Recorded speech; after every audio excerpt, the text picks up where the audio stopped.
فاعوذ باللہ من الشیطان الرجیم بسم اللہ الرحمن الرحیم ان اللہ کان علیکم رقیبا صدق اللہ العظیم غوث اعظم بمنے بے سرو قادری ساما نیٹ ورک مددے چینل کو قبلہ سبسکرائب کریں، لائک اور مددے شیئر کرنا نہ کعبہ بھولیں۔ ایمان مددے انتظار کرم تست من عینی را اے خدا جویو خدا بینو خدا دا مددے بگرداب بلا افتادہ کشتی ضعیفان و شکستہ رات پشتی بحق خواجہ عثمان ہارون مدد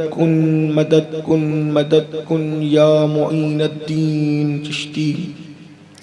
منبر پر رونق افروز نبیر حضور صد الافاضل پیر طریقت حضرت نصیر ملت وہ جملہ عرش مقام سادات کرام علماء ذوی الاحترام حاضرین محفل نہ تجھے شب صبح تک سونا تجھے دن لہو میں کھونا تجھے شب صبح تک سونا تجھے شرم نبی خوف خدا یہ بھی نہیں وہ بھی نہیں رزق خدا کھایا کیا فرمان حق ٹالا کیا شکر کرم ترس سزا یہ بھی نہیں وہ بھی نہیں ڈر تھا کہ عصیاں کی سزا اب ہوگی یا روز جزا ڈر تھا کہ عصیاں کی سزا اب ہوگی یا روز جزا دی ان کی رحمت نے صدا یہ بھی نہیں وہ بھی نہیں۔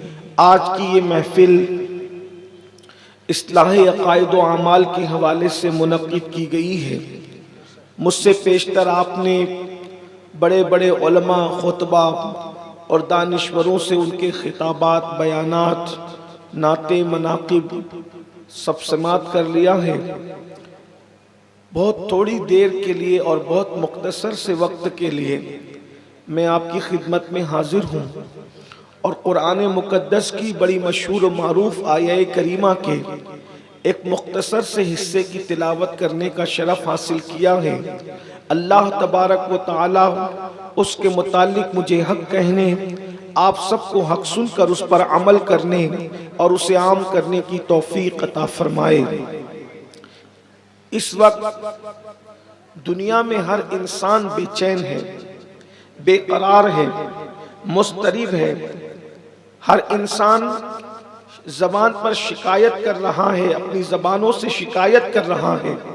جن کو اولاد نہیں وہ اولاد نہ ہونے کی شکایت، جن کو اولاد ہے وہ نافرمان ہونے کی شکایت، دکھ اور تکلیف دینے کی شکایت، جن کو روزی ہے نہیں وہ روزی نہ ملنے کی شکایت، جن کو ہے برکت نہ ہونے کی شکایت۔ غرض کے ہر گھر کی کہانی ہے، گھر گھر کی کہانی ہے، فرد فرد کی کہانی ہے۔ ہر انسان مضطرب ہے، ہر انسان بے چین ہے، ہر انسان بے قرار ہے۔ گھروں سے امان اٹھ چکی ہے، گھروں سے راحتیں اٹھ چکی ہے، گھروں سے محبتیں اٹھ چکی ہے۔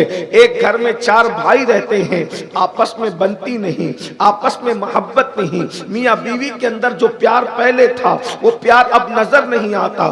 غرض کے انسان بے قرار ہے، غرض کے انسان بے چین ہے۔ اس کی سب سے بڑی وجہ کیا ہے؟ ایک بات یاد رکھنا، جب انسان کی روزی کم ہوتی ہے تو انسان کہتا ہے مجھ پر کسی نے کچھ کر دیا ہے۔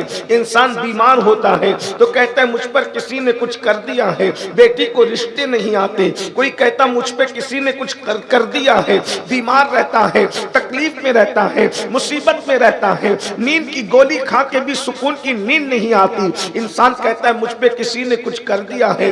آپ پر کس نے کیا کیا ہے یہ تو بابا لوگ بتائیں گے، لیکن اللہ جو بتا رہا ہے میں وہ آپ کے سامنے رکھنا چاہتا ہوں۔ سکون کی نیند کیوں نہیں آتی؟ بیماریاں کیوں ہیں؟ بچے نافرمان کیوں ہیں؟ گھروں سے امان کیوں اٹھ چکی ہے؟ گھروں سے برکتیں کیوں اٹھ چکی ہے؟ رحمتیں کیوں اٹھ چکی ہے؟ تو قرآن ایک ہی بات کرتا ہے، جو کچھ بھی تم پر مصیبتیں ہیں. مصیبتوں کی وجہ کیا ہے؟ کسی نے کچھ کر دیا ہے اسی لیے مصیبت ہے. تو اللہ فرماتا ہے وما اصابکم من مصیبت فبما کسبت ایدیکم، کہ تم پر جو بھی مصیبت آتی ہے وہ تمہارے گناہوں کی وجہ سے آتی ہے. انسان گناہ کرتا ہے، مصیبتوں میں مبتلا ہوتا ہے. انسان گناہ کرتا ہے، مصیبتوں کے اندر مبتلا ہوتا ہے.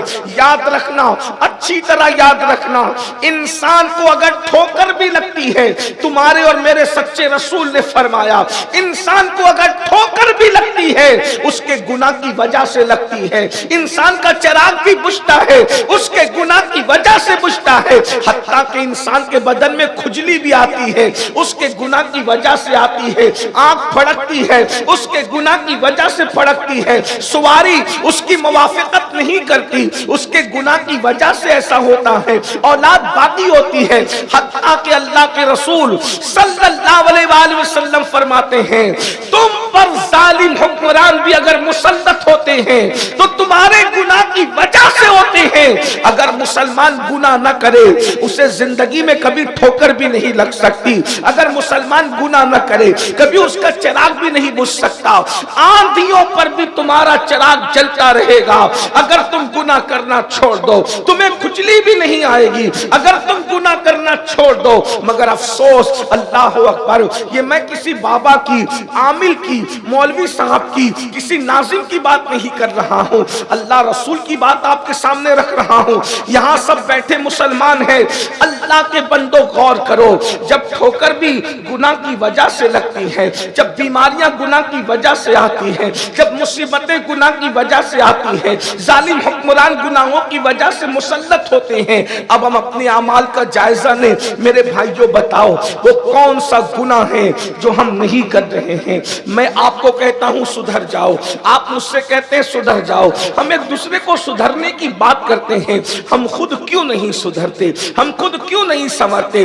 اپنے آپ کا جائزہ لو، اپنی زندگی کا جائزہ لو. ہماری راتوں کو دیکھو، اپنی راتوں کی تنہائیوں کا جائزہ لو.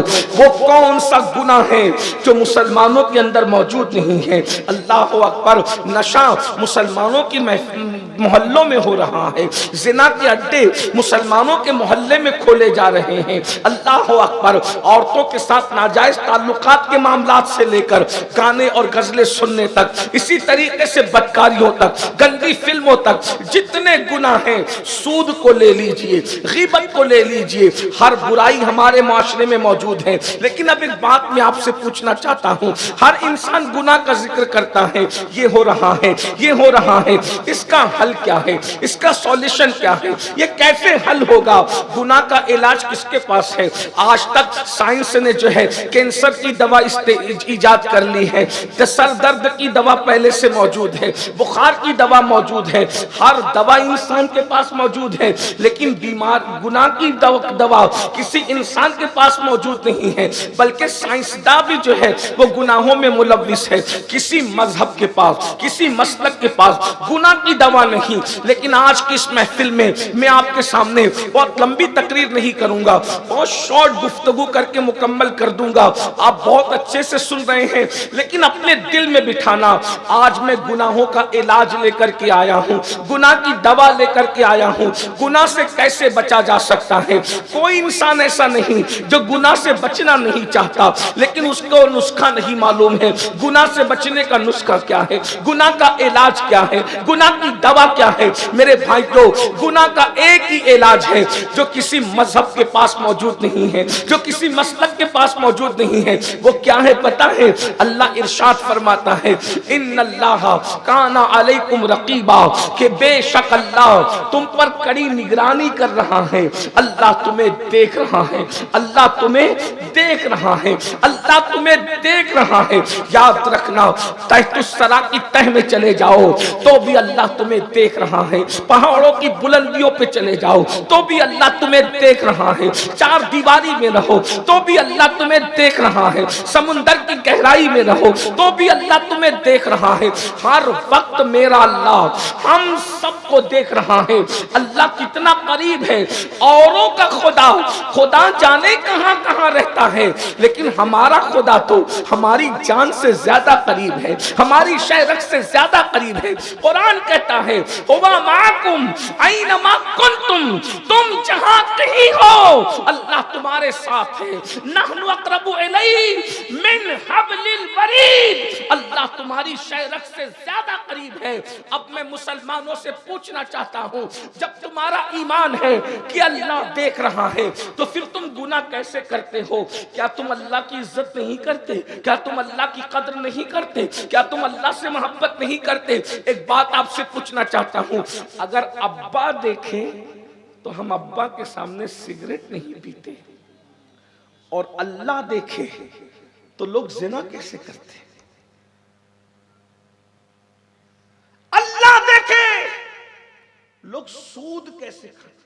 سود، بیاج، انٹرسٹ لوگ کیسے کھاتے ہیں؟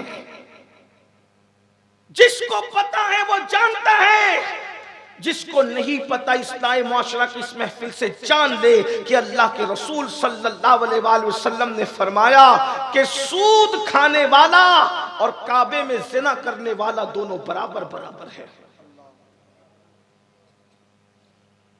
اللہ کے رسول صلی اللہ علیہ وآلہ وسلم نے ارشاد فرمایا جس نے سود کا ایک لقمہ کھایا گویا اس نے اپنی ماں کے ساتھ 36 مرتبہ زنا کیا۔ سور کھانے سے بھی زیادہ برا، خنزیر اور سور کھانے سے زیادہ برا اگر کوئی عمل ہے تو وہ سود کھانا ہے۔ لوگ سور سے تو نفرت کرتے ہیں، سود سے نفرت کیوں نہیں کرتے؟ جبکہ سور سے بڑا جرم سود کھانا ہے۔ آج سود کے دھندے مسلمانوں میں عام ہو رہے ہیں۔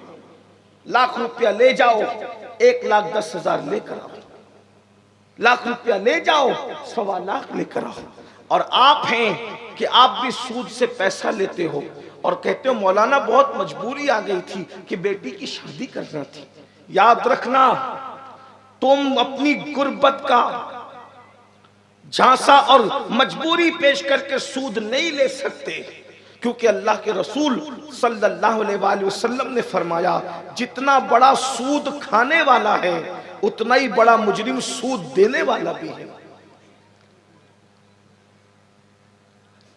تو باپ دیکھ رہا ہے تو ہم باپ کے سامنے گناہ نہیں کرتے، اللہ دیکھ رہا ہے پھر گناہ کیسے کرتے؟ حضرت نصیر ملت موجود ہے، اگر یہ دیکھ رہے ہوں تو آپ ان کے سامنے ہاتھ باندھ کر کھڑے ہوتے ہیں، ہاتھ چھوڑ کر کھڑے نہیں ہوتے کیونکہ ادب کرتے ہو۔ تو نصیر ملت دیکھ رہے ہوں، صد الافاضل کا شہزادہ دیکھ رہا ہو تو ہم اتنے احتیاط سے رہتے ہیں، اللہ دیکھ رہا ہے، ہماری احتیاط کہاں جاتی ہے؟ جگہ جگہ پر آج کل لکھا رہتا ہے کہ آپ سی سی ٹی وی کیمرے کی زد میں ہیں۔ میں آپ سے پوچھنا چاہتا ہوں، جب ہم دیکھتے ہیں کہ سی سی ٹی وی کیمرے کی زد میں ہیں تو ہم گٹکا اگر منہ میں ہو تو تھوکتے نہیں، اگر پان منہ میں ہو تو تھوکتے نہیں۔ سی سی ٹی وی کیمرے کی زد میں ہو تو گٹکا نہیں تھوک رہے ہو، پان نہیں تھوک رہے ہو، اور اللہ دیکھ رہا ہے تو کتنے گندے گندے کام کر رہے ہو۔ اپنے موبائل کا جائزہ تو لو کہ موبائل میں کتنی گندگی بھر رکھی ہے۔ یہ مشکل پاسورڈ جو ہے تم اپنی ماں سے چھپا سکتے ہو، اپنے باپ سے چھپا سکتے ہو، اپنی بیوی سے چھپا سکتے ہو، اپنے بچوں سے چھپا سکتے ہو۔ مشکل پاسورڈ کے ذریعے سے یہ گندی فلمیں اور موبائل کی گندگی کیا تم اللہ سے بھی چھپا سکتے ہو؟ اللہ تعالیٰ تم سے شکایت کر رہا ہے۔ اللہ کہتا ہے جب تم پیر کو دیکھ کر کے گناہ نہیں کرتے، ابا کو دیکھ کر گناہ نہیں کرتے، معاشرے کو دیکھ کے گناہ نہیں کرتے، میں نے تو تجربہ کیا میرے بھائی کہ اگر ہم لوگوں کے ساتھ کوئی نوجوان کھانا کھانے بیٹھتا ہے تو بہت تیز کی بھوک لگنے کے بعد بھی وہ بڑا لقمہ جو گھر میں کھاتا ہے وہ بڑا لقمہ ہم لوگوں کے ساتھ بیٹھ کر یا عزت دار لوگوں کے ساتھ بیٹھ کے نہیں کھاتا، چھوٹے چھوٹے لقمے کھاتا ہے۔ حضرت کیا کہیں گے اگر میں بڑا لقمہ کھاؤں گا تو حضرت کیا کہیں گے؟ بڑا لقمہ کھاؤں گا تو پیر صاحب کیا کہیں گے؟ میں آپ سے پوچھنا چاہتا ہوں اللہ کی اتنی عزت نہیں کرتا جتنی پیر صاحب کی کرتا کرتا ہے اللہ کی اتنی عزت نہیں کرتا جتنی باپ کی کرتا ہے، اللہ کی اتنی عزت نہیں کرتا جتنی سیاسی لیڈروں کی کرتا ہے۔ میں بات اب آپ کے سامنے بہت رکھ رہا ہوں، ذرا توجہ کرنا، میری بات کو محسوس کرنا۔ میں کوئی مقرر آدمی نہیں ہوں، صرف اپنے دل کا درد آپ کے سامنے رکھنے کے لیے آیا ہوں۔ میری گفتگو کو سننے سے زیادہ سب محسوس کرو، میری مائیں اور بہنیں بھی موجود ہیں، وہ بھی محسوس کریں، ذرا توجہ تو کرو، ذرا غور تو کرو۔ سیاسی لیڈروں کی محفل میں 4 روٹی کی بھوک لگی ہے، 2 کھا کے اٹھ جاتے ہو، کیوں؟ اگر میں زیادہ کھاؤں گا تو پتہ نہیں یہ لوگ کیا کہیں گے۔ میرے بھائی، سیاسی لیڈروں کا خیال، پیر صاحب کا خیال، مولانا کا خیال، سی سی ٹی وی کیمرے کا خیال، اپنے جیسے انسان دیکھ رہے ہیں تو ان کا خیال کر رہا ہے، اور اللہ دیکھ رہا ہے۔ اللہ کو دیکھنے کے، اللہ کے دیکھنے کے باوجود تو اتنے سارے گناہ کرتا ہے۔ میں کس کس گناہ کا تذکرہ کروں؟ نشہ میرے بھائی تو کرے، جھوٹ میرے بھائی تو بولے، 250 روپے 200 روپے کا سودا بیچنے کے لیے، چپل اور سبزی بیچنے کے لیے تو اللہ کی جھوٹی قسم کھا لیتا ہے، تو اللہ تجھ سے کیا شکایت کرتا ہے پتہ ہے؟ وما قدر اللہ حق قدری، کہ تو نے اپنے اللہ کی وہ عزت نہیں کی جیسا کہ عزت کرنے کا حق تھا۔ تو سب کو دیکھ کر گناہ سے بچتا ہے، اور اللہ دیکھ رہا ہے، ہر وقت دیکھ رہا ہے۔ میرے بھائی، اگر پوائنٹ پولیس دیکھ رہا ہو تو ہم ہیلمٹ پہنے بغیر جو ہے وہ وہاں سے سگنل سے نہیں گزرتے۔ اگر پوائنٹ پولیس کی جو ہے وہ اس کا پوائنٹ آ جائے تو ہم جلدی سے سیٹ بیلٹ لگا لیتے ہیں۔ اب میں آپ سے پوچھتا ہوں، ہیلمٹ کیوں پہن رہے ہو؟ کہ پولیس والا دیکھ رہا ہے۔ اللہ اکبر، جہاں کیمرے لگے ہو وہاں فوراً کار کی رفتار دھیری کر لیتے ہو کیونکہ کیمرے میں آ جائیں گے تو کیا ہوگا اس کا نقصان؟ سیٹ بیلٹ لگاؤ، پولیس والا دیکھ رہا ہے، کیا ہوگا اس کا نقصان؟ کہ وہ پینلٹی مار دے گا۔ میں نے کہا کیا پینلٹی مارے گا؟ 50 روپے، 500 روپے، 1000 روپے۔ 500 اور 1000 روپے سے بچنے کے لیے کتنی جلدی سیٹ بیلٹ لگاتے ہو، کتنی جلدی ہیلمٹ پہنتے ہو، کتنی جلدی کار کی رفتار دھیرے کرتے ہو، اور اللہ تمہیں دیکھ رہا ہے۔ اب اللہ کیا کرے گا؟ اب اس کو سنو، یاد رکھنا، پولیس وہ نہیں کر سکتا، اپنے جیسا انسان وہ نہیں کر سکتا جو اللہ کرتا ہے۔ جب تم دنیا کا قانون توڑتے ہو تو دنیا تمہیں سزا دیتی ہے، مگر دنیا کی سزا پرمنٹ نہیں ہوتی۔ دنیا کی سزا رشوت لے کر بھی چھوڑ ختم ہو جاتی ہے، دنیا کی سزا کسی کا سورس پیش کرو تو بھی ختم ہو جاتی ہے، مگر اب آؤ گناہ پر دلیر انسانوں، گناہ پر دلیر انسانوں، خدا کے دیکھنے کے بعد بھی گناہ کرنے والوں، میرا اللہ ارشاد فرماتا ہے ان بطش ربک لشدید، تیرے رب کی پکڑ بڑی سخت ہے۔ دنیا کا پولیس قانون ٹوٹنے پر پینلٹی لگاتا ہے، اور اللہ کے دیکھنے کے باوجود اگر تو گناہ کرے گا تو اللہ تجھے گناہ کی سزا دے گا، اور وہ پکڑ کرے گا، اور اس کی پکڑ کتنی سخت ہے۔ جاؤ مصر کے میوزیم میں، دولت کے نشے میں جس نے خدا کے غضب کو چیلنج کیا، اس کی لاش ہزاروں سال سے پکار پکار کر کہہ رہی ہے کہ جو خدا کے غضب کو چیلنج کرتا ہے اللہ اس کو قبر سے بھی محروم کر دیتا ہے، اللہ اس کو کفن سے بھی محروم کر دیتا ہے۔ لا وارث لاشوں کو تو کفن ملتا ہے، مگر فرعون کی لاش آج بھی قبر اور کفن کے لیے ترس رہی ہے۔ اتنا بڑا بادشاہ جس نے 500 سال تک کی حکومت کی، 5 سال حکومت کر کے لوگ اتراتے ہیں، اس نے 500 سال حکومت کی، لیکن اس کو نہ کفن ملا نہ قبر ملی۔ مصر کی میوزیم کے اندر پڑا ہوا لوگوں کے لیے عبرت بنا ہوا ہے۔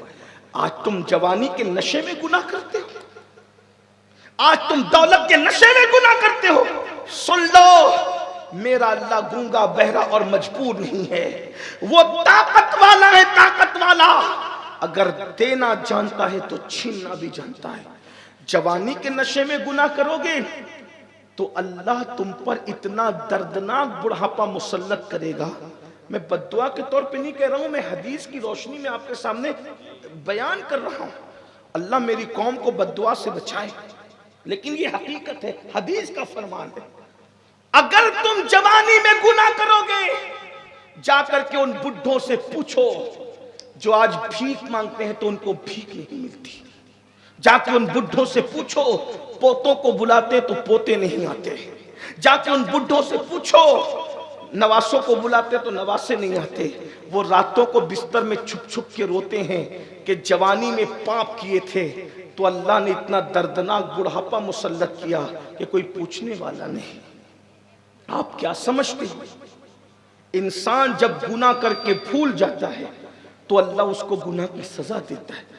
میں آپ کے سامنے کچھ گناہ رکھتا ہوں، اس کے بعد بات ختم کرتا ہوں۔ آج کے نوجوان لڑکے نشے میں ڈوب رہے ہیں، بھنگ کا نشہ، چرس کا نشہ، گولیوں کا نشہ، انجیکشن کا نشہ، الگ الگ نشہ، اور مسلم معاشرے میں نشے کو پرموٹ کیا جا رہا ہے۔ اور یہ نشہ کیا ہے پتہ ہے؟ اللہ کے رسول صلی اللہ علیہ وآلہ وسلم فرماتے ہیں جس نے شراب کا ایک گھونٹ پیا اور بغیر توبہ کے مر گیا تو جب وہ قیامت کے دن اپنی قبر سے اٹھے گا اس کا چہرہ یا تو سور کی طرح ہوگا یا تو بندر کی طرح ہوگا۔ ایک گھونٹ جس نے نشے کا کیا، ایک مرتبہ جس نے نشہ کیا، آج وہ میری قوم کا جوان جس کو دیکھ کر کے لوگ ایمان لاتے تھے، جس کو دیکھ کر کے لوگوں کی زندگیاں بدل جاتی تھی، آج وہ نوجوان لڑکے نشے میں۔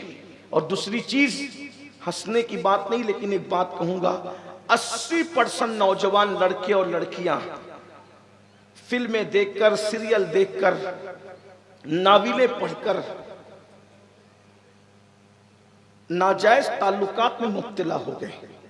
نوجوان لڑکے لڑکیوں کو ایسا لگتا ہے کہ جوانی میں اگر لڑکی سے پیار نہ کیا تو یہ جوانی کیا ہے، اور لڑکیاں سمجھتی ہے کہ جوانی میں لڑکوں سے دوستی ضروری ہے۔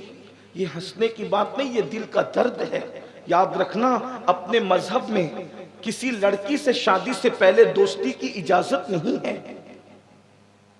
کسی بھی لڑکی سے، اور اپنے مذہب میں کسی لڑکے سے شادی سے پہلے دوستی کی اجازت نہیں ہے۔ بلکہ میرے بھائی، اپنے مذہب کی پوترتا یہ ہے، اپنے مذہب کی پاکیزگی یہ ہے، اگر کوئی لڑکی جا رہی ہو خوبصورت تو اس کو پاپ کی نظر سے نہیں دیکھ سکتے۔ اگر پاپ کی نظر سے دیکھا تو اللہ کے رسول صلی اللہ علیہ وآلہ وسلم فرماتے ہیں کہ آنکھیں بھی زنا کرتی ہے۔ صحابہ نے پوچھا یا رسول اللہ آنکھیں کیسے زنا کرتی ہے؟ تو فرمایا کسی عورت کو پاپ کی نظر سے دیکھنا یا عورت کا کسی مرد کو پاپ کی نظر سے دیکھنا یہ آنکھوں کا زنا ہے۔ پوچھا گیا یا رسول اللہ اس گناہ کی سزا کیا ہے؟ اب میں اپنی بات نہیں، اپنے آقا کی بات، کیونکہ یہاں سب رسول اللہ کے غلام بیٹھے، حضور پر اعتماد کرنے والے بیٹھے، سب رسول اللہ کے عاشق بیٹھے۔ میرے آقا ارشاد فرماتے ہیں، تمہارے میرے سچے رسول فرماتے ہیں مسلمانوں لرز جاؤ، اپنے آپ کو تباہ مت کرو، اپنے آپ کو برباد مت کرو۔ اے میری قوم کے جوان، تو عیاشی کے لیے نہ آیا تھا دنیا میں، تو لڑکیوں کی ناجائز دوستی کے لیے نہ آیا تھا دنیا میں۔ اپنے آپ پر میرے بھائی رحم تو کر لے۔ اللہ کے سچے رسول صادق و مصدوق مصطفیٰ جان رحمت کا فرمان ہے کہ جب تم میں سے کوئی مرد کسی عورت کو پاپ کی نظر سے دیکھتا ہے یا کوئی عورت کسی مرد کو پاپ کی نظر سے دیکھتی ہے، پاپ کی نظر یعنی گندی نظر سے، غلط ارادے سے دیکھتی ہے، یا مرد کسی عورت کو غلط ارادے سے دیکھتا ہے، تو میرے آقا فرماتے ہیں اللہ رب العزت اس کی آنکھوں میں جہنم کی آگ بھرے گا، اور جہنم کی آگ سے بنی ہوئی سلاخیں اس کی آنکھوں میں پھیری جائے گی۔